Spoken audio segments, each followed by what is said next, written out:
Something I'd like to share some ideas and thoughts with you. I'm not asking that you believe anything that I say. I'm not asking that you agree with me. And if there's something that I say that can fit and work for you, I say use it. If not, discard it and let it be.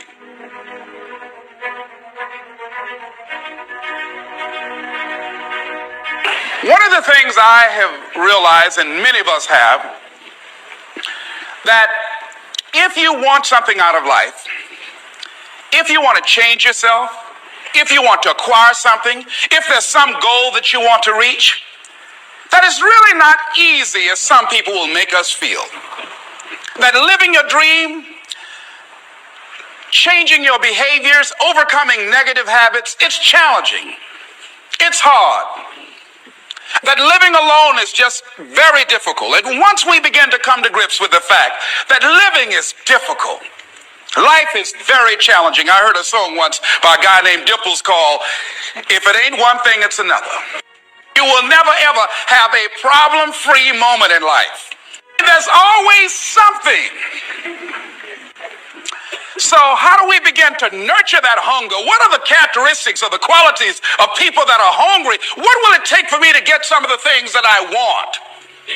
And being hungry for those things, number one, you've got to work on yourself. It's very important that you engage in an ongoing process to develop you.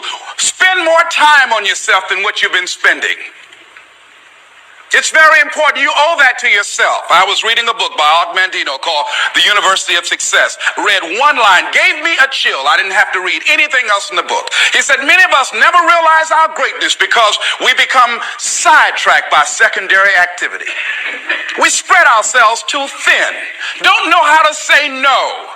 And we find ourselves doing all kinds of things and never ever have time to do those things that we need to do to work on ourselves. And then there goes a second. There goes another second. There goes another second. And we can't stop and hold time.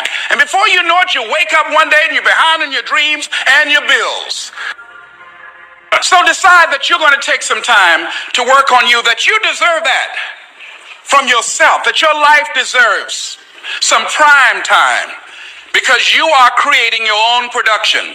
As Michael Todd would say, you are the star of your show. You are the director. You're writing the script. And you will determine whether your life is a smash office hit or flop. You determine that. Working on yourself, talking to yourself. That's so very important. Overcoming the negative conversation, that inner dialogue that's going on all the time. Even when you don't want it to be there. You can't stop yourself right now from thinking. You can't do it. It's going on. And so learning how to empower yourself, part of doing that is standing up to yourself. You've got to stand up inside yourself sometimes and say, shut up. You've got to do this. I was going to give a presentation, and this voice inside of me saying, you can't do this. You don't have everything it takes. I shut up. You get scared sometimes. Your mind will go blank on you. Some people you will allow to unnerve you, and you wonder, what's wrong with me? I'm not crazy. That's why you've got to learn to make a conscious, deliberate, determined effort to stand up inside yourself. Working on yourself, watching that inner dialogue, it will determine the quality of your life. When you're working on something you want to achieve, you have got to stand up to that voice. You've got to sell yourself every day on your abilities, on what you're doing, on the goal that you want to reach. You've got to sell yourself every day, according to your level of belief. It will manifest itself in what you're doing. Whatever we have right now, whatever we're demonstrating in our lives, is a result of what we believe subconsciously that we deserve. And part of increasing that belief level is that you have got to convince yourself every day. You've got to sell yourself. I do a lot of training for many corporations, and I conduct sales seminars, and I've heard all kind of guys doing techniques and training people techniques of how to close sales and how to work with and begin to control the sale and how to ask for the close. Let me share something with you. You can learn all the techniques in the world. If you don't believe in yourself, it won't happen for you. I learned all of it. So that's why I do a training called Focus on the Seller. You've got to focus on you. And as you convince you, as you sell yourself every day, you will begin to see a difference in the things that you're doing. Selling yourself on your ability to perform a job, to achieve a certain objective. Telling yourself every day, here I go again. And I got what it takes. This is my day, and nothing out here is going to stop me. That brings me to the next thing. It takes courage to act. Part of being hungry when you've been defeated, it takes courage to start over again. I used to do door-to-door sales, and I was working with another friend of mine. And door-to-door sales, I mean, it's punishing. It's cruel and unusual punishment. And I was a little boy knocking on the door. Hello, would you like to buy a nice working television set? No money down? No! Bam! They slammed the door in your face. And the friend of mine that was working with me, they slammed the door in his face, and I looked back, and he was going to the car.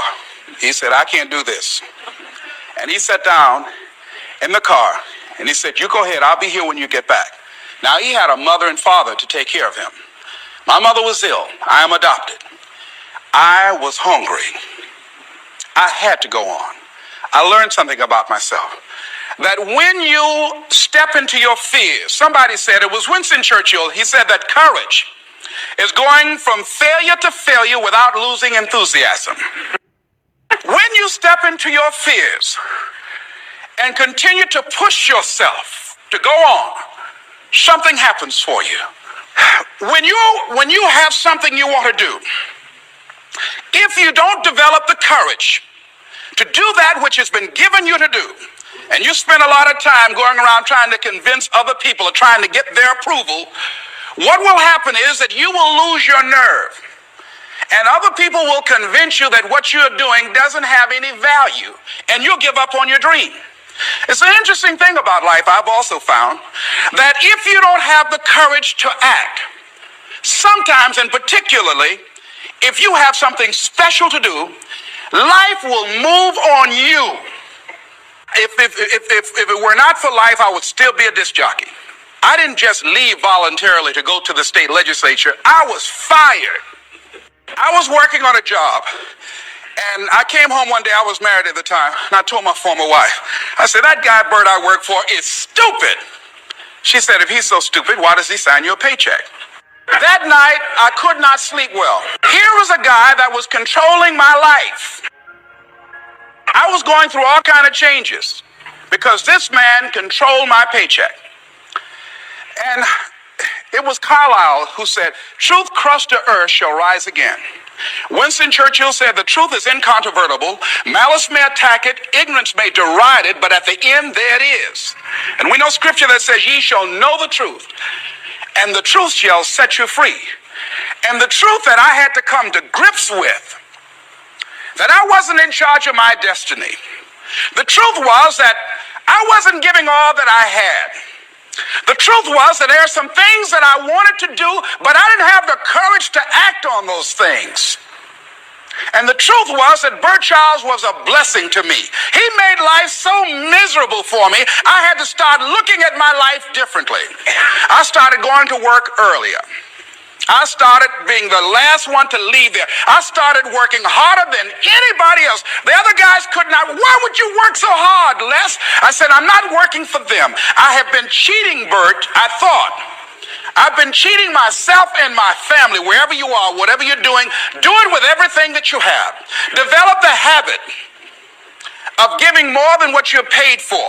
Develop the habit of setting standards that others will be measured by. Someone said, do not go where the path may lead, but go where there's no path and leave a trail.